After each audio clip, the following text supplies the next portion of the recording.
تعالوا أقول لكم اليوم أصدر قرار نزل في أحد الدول العربية ليبية. تصدر قرار بفرض الحجاب على كل امرأة ليبية ومنع الاختلاط بالرجال والنساء. من أرادت التعري أو خلع الحجاب فلتذهب إلى أوروبا. هكذا قالها وزير الداخلية الليبي سلام ربي عليه.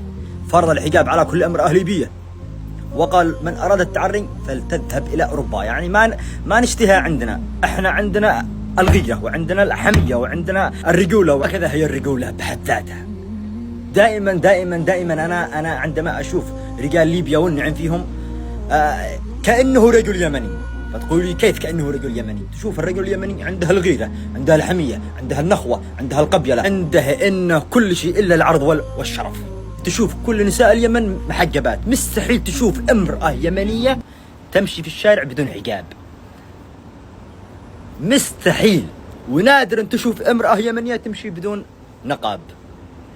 يعني تقدر تقول 20% من اليمنيات يمشين بدون نقاب، وهذا أمر طبيعي جدا، ولكن بدون حجاب مستحيل. والله العظيم أن هذا القرار تحس إن عاد في عروبة حقيقية. بينما هذه الأيام نشوف أكثر الدول الله يهديهم ويستر على كل نساء المسلمات، ما عاد تقدر تفرق بين أوروبا أو العرب وأنت داخل بلاد عربية. شوف الذي هي شعرها مفتوح وتشوف وكأنه ما عاد في غيره. ولكن نشكر وزير الداخلية الليبي ونشكر كل رجال ليبيا، رجال الغيرة ورجال الحمية، رجال الذي يغاروا على عرضهم وشرفهم. وهكذا هي العروبة الحقيقية، وهكذا هو الإسلام والمسلمين.